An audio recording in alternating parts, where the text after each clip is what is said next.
Nkosi, I go by the name of the Dillinger.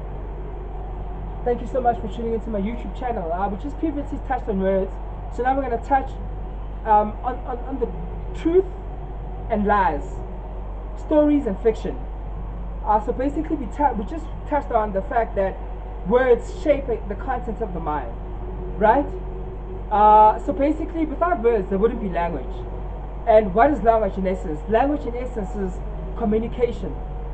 How to communicate. Language consists of a vocabulary. So no matter what language you speak, there's a vocabulary, there's grammar, and we use it to communicate. There's a vocabulary.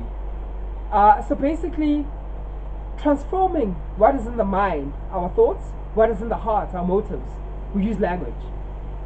Language, you know?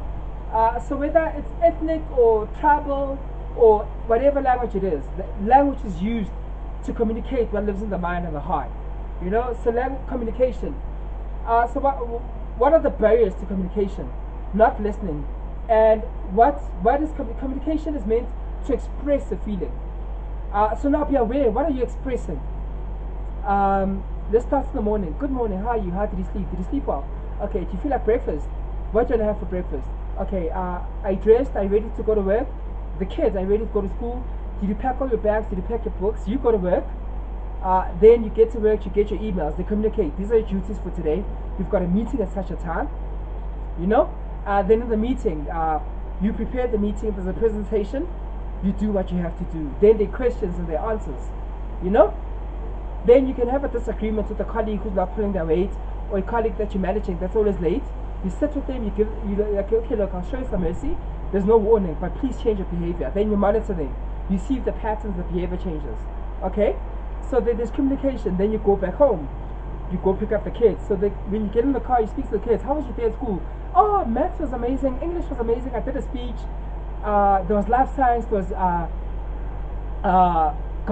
life guidance. There was mathematics. There was science. They tell you that you get home. Hopefully the nanny prepared dinner. They change. They eat. They play a little. Then they do homework. Then your husband comes home. How was your day? Here's dinner. You bond as the family. You know, so that's just one day. Different events at home, at school, at work. You know those are the basic modes of communication. We're expressing ourselves. Then they go to sleep. In the morning, how did you sleep? The process continues. You know, then at work, obviously, over the next 2 weeks, 3 weeks, a month, you monitor the employee. Is his behavior changing? Then obviously, once you give a disciplinary hearing or a warning, there's going to be conflict. But you explain to them, but then people react differently.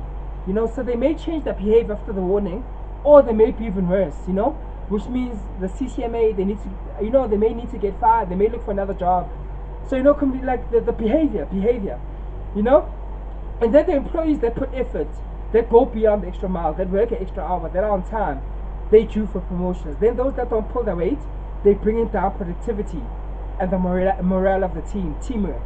You know, so communication is a part of all aspects of life.